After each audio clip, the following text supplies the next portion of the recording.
Well, what I want you to think about is as follows. The people who transmitted Islam are the same bunch of people. It's not one group of people that transmitted the Quran and another group of people that transmitted hadith. These companions were entrusted with transmitting the word of Allah and the teachings of the Messenger of Allah sallallahu alaihi wasallam to the next generation, which passed it down to the next, which passed it down to the next. The Quran itself is originally an oral tradition. It's predominantly an oral tradition. The writing of it, the coming together of it is actually a formality that was necessary down the road. But originally, ayatun bayyinatun fi suduri alladhina utul ilm, Quran itself will declare, these are miraculous signs lying in the chests of those who've been given knowledge. Overwhelmingly, people around the world, hundreds of thousands of people, memorized the Quran within the first generation. That's how the Quran actually spread. And that's actually how the Sunnah of the Prophet ﷺ actually spread. Originally, through these reliable people, the same people we rely on for the Quran. What I'm saying is, when Allah said He will protect the Quran, He didn't send us some box from the sky that the Quran came in and you couldn't touch it anymore. He used people of reliable chests to preserve the Quran. And it's those very people that have brought us this tradition, this incredible tradition of the Prophet ﷺ. Yes, it requires rigor to find out whether or not a statement is actually attributed to him. Just like it required rigor, as a matter of fact. And the rigor was applied to even the Quran, even every ayah of the Quran. The tawatur is always there. It's actually the same principles were actually applied to the Quran itself. So questioning hadith, then you actually end up questioning Quran itself, because it is coming from the same historical tradition. Let's tackle a question that is immensely important. Okay, so it is to do with this hadith and the Quran. Okay, I've had quite a few people say to me that, you see, you problematize Sahih Bukhari, which I do. I don't say throw Sahih Bukhari away, but I say treat it like any other book of hadith. And so each hadith must be judged upon its own merits. If it contradicts, if it clashes, ما لم يبين المعقول, it doesn't go against reason. ولم يخالف المنقول, it does not clash with the Quran or the living tradition. ولم يناقض الأصول, and it does not uproot an Islamic principle, then we will accept it. So that's my point. I believe that we need to scrutinize the matan, much more than we have been doing, the actual content of a hadith. Now, some people have said, well, because you claim there's systemic issues with some of the hadith that are being transmitted, why can't you say that about the Quran? Now, and I've been sent a few different videos by different people saying this, by the way. So I was sent a video by a scholar who usually, I find his stuff usually quite amusing and good. I believe his name is Maulana, or it may be Mufti Manzoor Mengal from Pakistan, where he's got a clip where he's speaking about, where he says, Ruwatul Hadithi, hum Ruwatul Quran, where he says that the people who transmitted the hadith are the people who transmitted the Quran. So if you are going to weaken hadith, then thereby you have weakened Quran. This is the argument. Somebody sent me a clip by Dawah Man saying the same thing, which really, that Dawah Man is not a scholar, so that's not even relevant, but it's the same argument. And we've heard quite a few other scholars saying this. I've heard a few scholars saying this. Now, so I want to address this point. You see, anybody who says this, people, first of all, there's a few important points to make. One is that these people have not truly understood how the Quran was transmitted. Okay, these people who are saying this, they have just been institutionalized. And they don't realize, they haven't deeply actually fathomed how the Quran and how Islam and its tradition was transmitted. And I will go through that in just a moment. Secondly, I feel that it's such a shame that these people feel that they can strong-arm somebody who questions the authenticity of certain hadith based on sound reason by throwing the Quran under the bus. That I find that to be such an act of cowardice, that where you could not substantiate those particular hadith that are being questioned, or you are being presented by a narrative of realism, that look, you thereby, your only response is to throw the entire Quran under the bus in an attempt to save Bukhari. I mean, that is the most, I find, despicable and cowardly act done by Muslim scholars who truly lack an understanding of how this tradition was transmitted.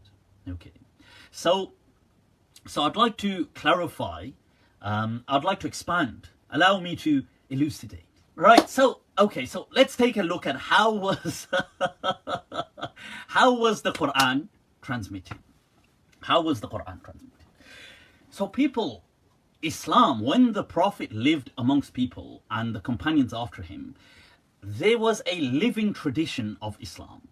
If we can call that a living tradition, okay, living tradition is what people will just teach. Parents will teach their children. It will just become a kind of folk practice. It will just permeate through communities and societies. It is part and parcel of the living tradition. Now, the Quran was transmitted en masse. Like people, they just taught it. They taught it to their children. They taught it to their neighbors. They taught it to their friends. People conveyed the message of the Quran before the arrival or advent of institutionalization.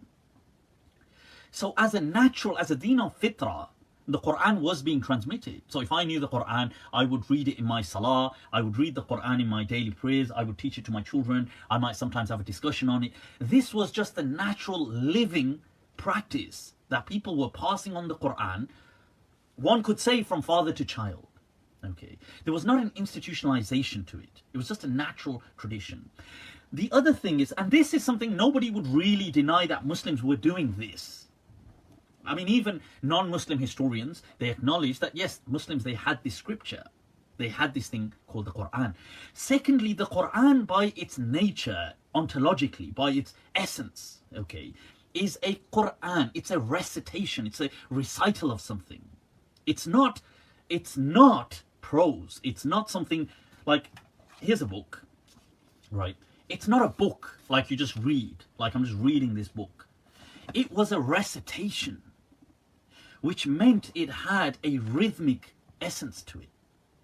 So people would recite, and we know that the Quran was preserved by memory. So people would recite the Quran, they would read it in their salah, they would read it during Ramadan, in Taraweeh, it was being conveyed, it was just being taught, and this is how it permeates through the communities. It was just part and parcel of the living tradition of Islam. Now, we have to pause that there. Pause. Now, we're going to come to this question of people who corrupt a message. Right, so when people decide to interpolate, when people decide to add, to fabricate, to manufacture a message, there may be many motivations behind this, many motivations. Amongst them, for example, they could be good, they could be beneficent, believe it or not. They could be kind of like kind-hearted motivation. So people think, I know, I'm going to invent a teaching. I think more Muslims should do Hajj, for example. So I'm going to invent something about the benefits for Hajj. And believe it or not, people have done this. It's like some of them used to say that we don't fabricate against the Prophet, we fabricate for the Prophet. La nakdhibu alayhi, nakdhibu lahu. We don't lie against him, we lie for him. So this is what some people were doing.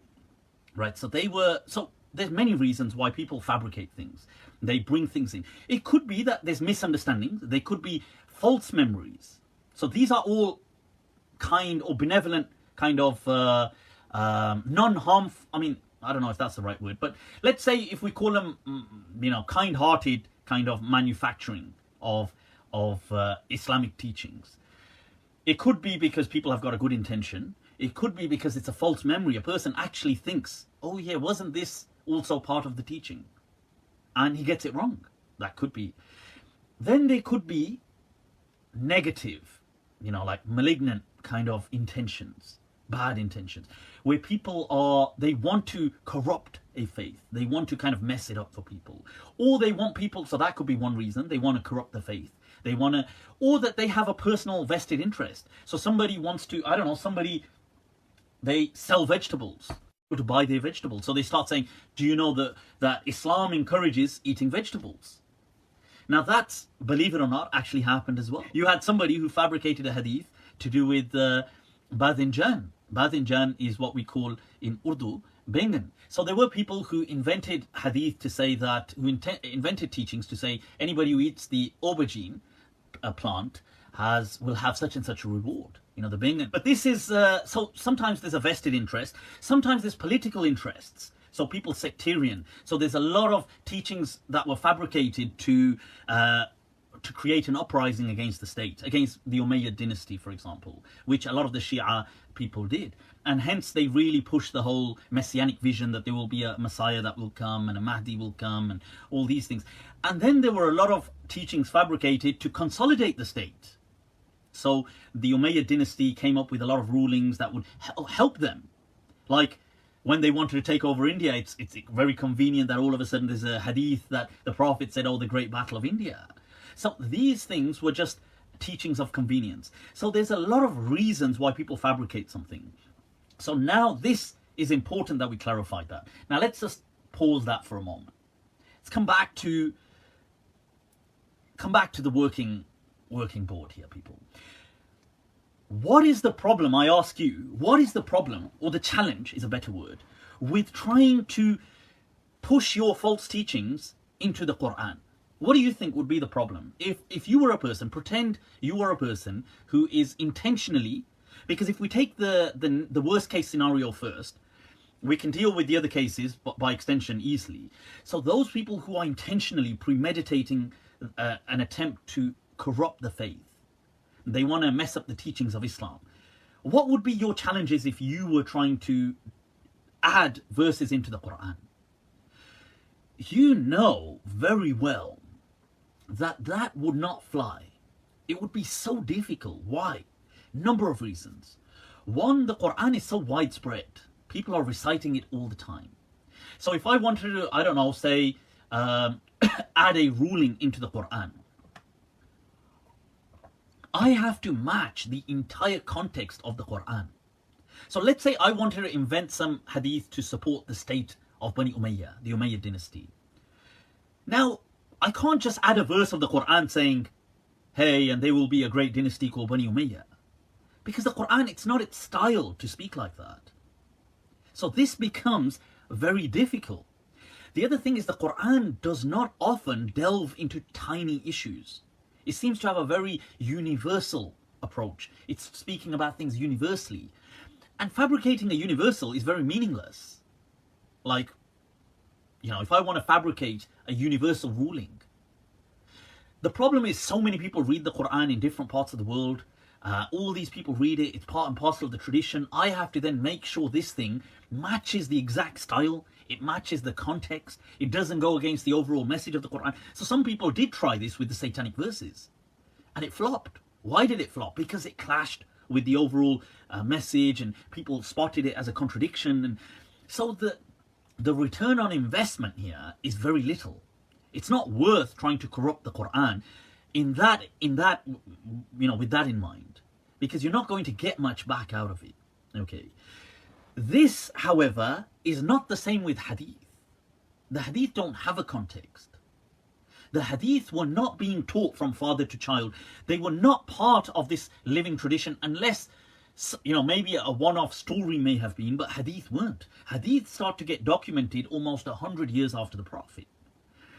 By that time, many false hadith are in circulation. For me to make up a hadith, all I have to say is the Prophet said, whosoever doesn't watch Monday Nights with Mufti has lost out on a great big fortune, for example. That's it. Trying to add that in the Quran is impossible. Next to impossible. Why? Because one, the Quran doesn't talk about things like this in general, so people will spot it. Two, I have to match the rhythm, the nazm, the flow of the Quran. I have to choose a particular surah to add it into. Then people are all reciting that surah in different parts of the world. It wouldn't really fly. So this is why people did not corrupt the Quran in that way. It wasn't a project that they could see a return on investment in. So when people say, but if you problematize hadith, then you by default problematize the Quran. No, you don't at all. The Quran was never transmitted through a sole transmitter. It was just taught en masse. That's it. Now, yes, when the hadith culture takes off, the hadith project becomes so powerful that it pours into many other aspects of Muslim tradition. So the way in hadith you have a chain. So this chain and everything started to get documented over 100 years after the Prophet. So when hadith were first documented in the time of Umar ibn Abdul Aziz, the chains weren't being documented. But then within a decade or two after him, people started to document the chains. And then they started to say, well, that person, we're not so sure if he's reliable, or that person and that person. And they did a great job of trying to scrutinize the chains, but it's not infallible. Okay, so it's still susceptible to error. It's prone to error. It still does have some mistakes. That's why whenever a hadith clashes with the Quran or clashes with the principles of Islam, we abandon that hadith, because there's no way it could have clashed with this.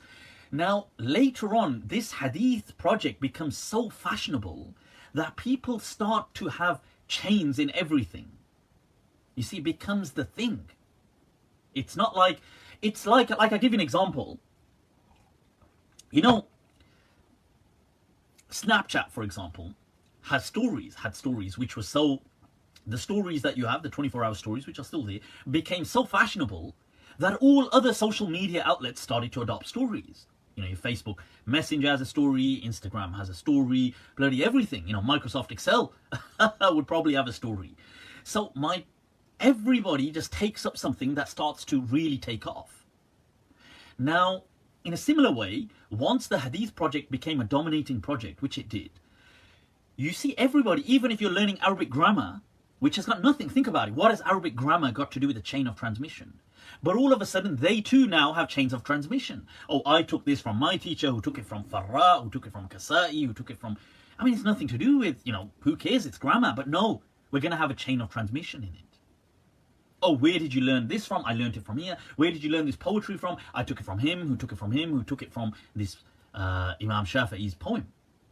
So this chain of transmission, isnad, just as a superfluous event, not as something carrying actual meaning, as a trend, it trickles into all other sciences, which were just normal teaching, normal thing, and some were part of the living tradition. So fiqh, for example, people say, well, if you don't have hadith, how do you know how to pray? Because it was part of the living tradition. See, the living tradition predates the documentation of fiqh. It was just what the parents taught their children. And it was part and parcel of the Muslim community. So this fiqh now, all of a sudden, people start to have a chain in it. Oh, where did you get it from? I got it from him, who got it from him. Oh, wow, I like this chain. Don't get me, and don't get it, I don't want you to misunderstand me. I like this as a kind of, as a decor, something decorative of our legacy. I like it too. I obtained recently, in the last few years, a chain of transmission in fiqh. Even though fiqh is really, the chain doesn't mean really anything, but it's nice, it's a collector's item to people who are part and parcel of this tradition. So what started to happen is the Quran too, people started to transmit in chains. You got it from this guy, okay, I'm going to take his name, I'm going to take his name. Now, some people centuries later naively began to assume that the Quran was, so some people naively thought that because the Quran has a chain as well now, oh, so it must have been taught only through chains, the way hadith was taught. That is a mistake on their part. That's like saying because Arabic grammar had a chain, so everybody who ever knew Arabic grammar knew it because he must have studied it all through this one guy who taught it through a chain. That's ridiculous. So I hope that sheds some clarity on this kind of fallacy that the way hadith was transmitted is how the Quran was transmitted. It was not. The Quran was transmitted as part of the living tradition. It was transmitted en masse. Hadith was transmitted as an institution. So people sat down and taught it. Okay. So cool. So I hope that explains that. I did feel that that was very important to kind of cover.